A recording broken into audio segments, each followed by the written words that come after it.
Hey, I'm Leah Dawson. This is my Quiver.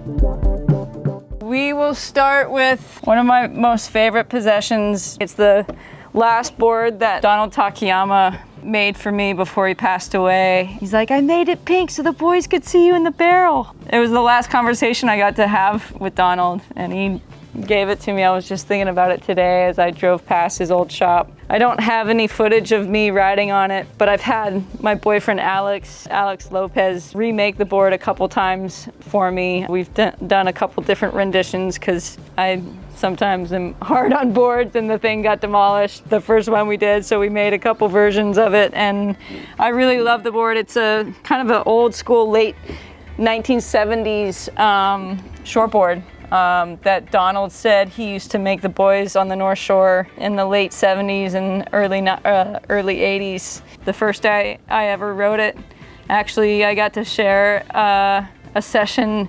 It was just me and Sonny Garcia out at Haleiwa, like pumping Haleiwa. And I remember coaching myself into waves, just telling myself, like, keep paddling, you got this, you have to go. Yeah, the board let me ride on in and let me get a few great waves on it. And so, yeah, this board definitely brings a lot of happy memories. My relationship with Donald Takayama he was my second sponsor. I had a great board sponsor growing up in Florida. Then when I was 14 or 15, I came to California for the summer, and my friends that I was staying with introduced me to Donald, and right off the bat he gave me a board to ride for the summer. For 10 years after that, we were really dear friends, and he really took me under his wing, and I watched him shape a lot, and he gave me personal boards of his, and he really did encourage me to chase after my surfing dreams, and I've done so in his memory ever since. This is I think it's let's see, I'm 5'5", so maybe a 5'3" fish by Alex Lopez. It's a pretty standard fish by you know, a lot of the terms of having really straight parallel lines and a pretty flat deck. I really love Alex's rails. You know, I feel like rails are something unique to each shaper, and the more boards Alex makes, just the more refined his rails get, and they continue to evolve, and I've gotten some great rides on this thing. It absolutely flies. I always thought that fishes were for small waves, and then when I started riding them at a couple bigger days, I realized that they're actually really good on waves with power as well. You just kind of have to stay a little bit lower and really get your squat stance on. But there's a lot of joy that can come from what I like to call the rise and fall of being in a really like condensed squat and then extending and letting your heart sing out. So yeah, this fish has definitely brought me a lot of joy, which I think is the goal for the surfboards that I ride. It's not necessarily to rip shred, it's more so just to let the heart feel itself in its full expanse, and this fish definitely allows my heart to do that. So this is probably like my biggest go-to board right now.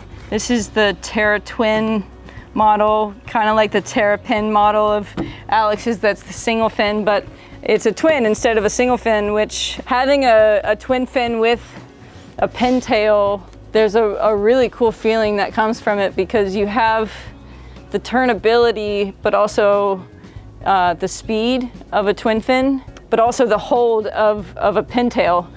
Because oftentimes on bigger waves, on twin fins, unless there's a pulled in tail, it's really hard to control the speed. So with the pulled in tail, I feel like you can really lean into it really well and also control the speed. On this particular version of this board, we did a concave deck. We've tried a few different versions of this board and in different sizes. This one's a 6'6". I have a 6'2" that I also really like, that is a little bit more foiled out and not as thick, but the general feeling of that almost egg-shaped outline, but with the contours of, I think it's a single to double to V in the tail. I don't know, I just really like the controllability.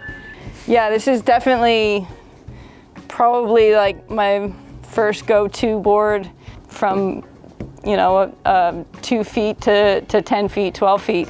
It turns, it tubes, it does everything that I look for in a surfboard, and it's like just about in that size range. I feel like 6'6" is about as low as you can go for a board to really open up as a dance floor, that you can really move all over the board and find magic spots all over it. Whereas on smaller boards, there's kind of smaller spaces for magic spots on the boards. This is definitely a go-to board for Alex and I here in Southern California, because a lot of the waves are soft and you have to redirect and go a lot of different ways on the wave. And I also really like having a board with foam, meaning that there's a lot of volume. Alex is a hand shaper, so there's no volume available on his boards, which I love and respect. You know, he's really working on refining the art craft of shaping surfboards by hand, and having his planer become an extension of himself, and really exploring the different intricacies that come along with shaping surfboards from scratch. So yeah, the Terra Pin, this is the 7.4 version of it as a single fin. And to me, this board is like the ultimate dance floor. You can put your feet pretty much anywhere on it and find a place where it'll balance out. So this board really offers itself for like simple surfing, and you can get radical on it, but I definitely am a huge fan of doing nothing and going really fast at the same time, and I feel like this board is really good at doing that and allowing for that to happen. This is a Dane Peterson unhinged log. This is a 9.3 Cassia model called the Aqueous. Cassia has been a mentor and a dear friend of mine since I was 15, and she introduced me to Dane a long time ago. I've always really respected his surfing. He's always been so innovative and so himself, and such an artist in everything that he does. And I feel like he always approached surfing very artistically, but also very scientifically.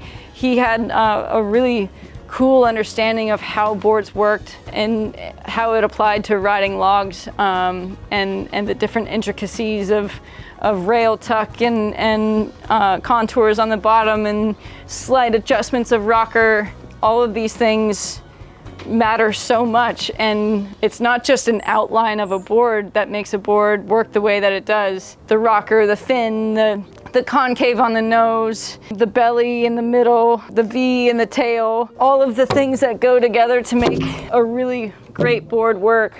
I grew up riding high performance longboards, so 2+1 boards for a long time, and I rode most of the boards that Donald gave me were 2+1s, because that's what the time was. I think the last longboard that I got from Donald was a single fin, and I never looked back. I got on the single fin, I'm like, oh, like it's slowing everything down. I felt like prior to that I was trying to shortboard a longboard and still nose ride in between, but riding a single fin and a heavier log, it slowed my surfing down, and it also helped me to find tempo in my longboarding, and helped me also discern like the maneuvers that I wanted to do on a log as opposed to on a shorter board.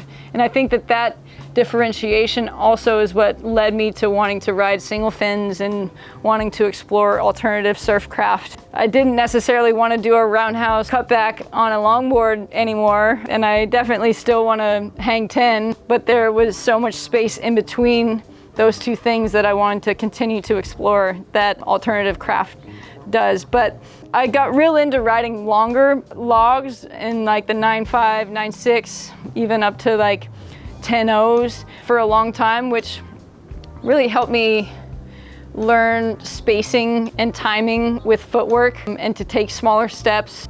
And then Dane made me this log, and I fell in love with it. It was only supposed to be a demo. It actually wasn't made for me. It was a demo, and I'm like, Dane, I gotta keep this thing. I'm having feelings on a longboard that I've never had before, and I wanna explore it further. This log is really great for nose riding, but I also feel like it being only 9.3, I feel like for the first time in a long time, I've been able to control the longboard instead of the longboard controlling me. This is definitely one of my favorite longboards I've ever had, versatility-wise. In my opinion, soft tops are so cool, and taking the fin out of them really makes it fun because it helps me not care. I pretty much expect to wipe out nearly every wave. Sometimes surfing can get serious and we can get fixated on trying to progress and to be better. But when you hop on a soft top that has no fin on it, like that thing's in control, and it's really fun to just learn the hydrodynamics in real time of how a board with no fin works, at the same time as really having the paddle ability of a longboard. This board's 7.0 and I can paddle it almost as fast as my longboard.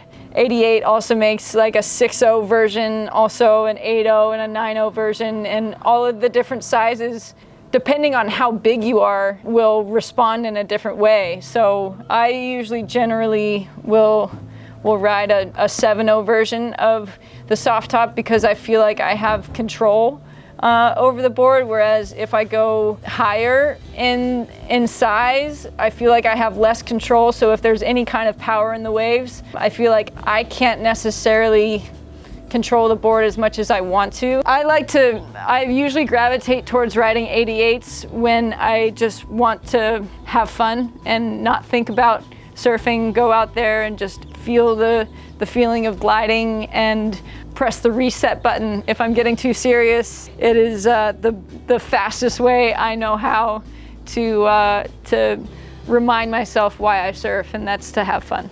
The final board that we'll go over is kind of the step up from riding a Finless foamie. This is a Ryan Lovelace Rabbit's Foot, and this board is a high performance Finless board. The tail makes it directional, so this board is meant to go right. It is not meant to go left. I really enjoy the Finless freedom of not having any friction from a fin or from a rudder under you. Obviously every board and design has its place, but I'm excited to continue exploring Finless boards in more and more powerful waves and different waves because they are so fast, because you don't have anything dragging you. But in that same sense, they're so hard to control. And so I really only ride the Finless boards when my knees are feeling 100% and when everything's really feeling like it's right in flow, because if you're a little bit off, the thing will make you know it very quickly. So definitely a massive fan of surfboards and surfboard design and exploring all the different ways that my little soul can feel on a wave. And I find that through riding different surfcraft and trading out fins and trading boards with friends in the lineup. I feel like the more boards we can ride, the more variety we can have in our life. And variety is like, I don't know, different spices in our food. It's an amazing part of life that keeps it so exciting and awe-inspiring that waves exist that we can ride, and art exists that we can experience that ride in so many different ways.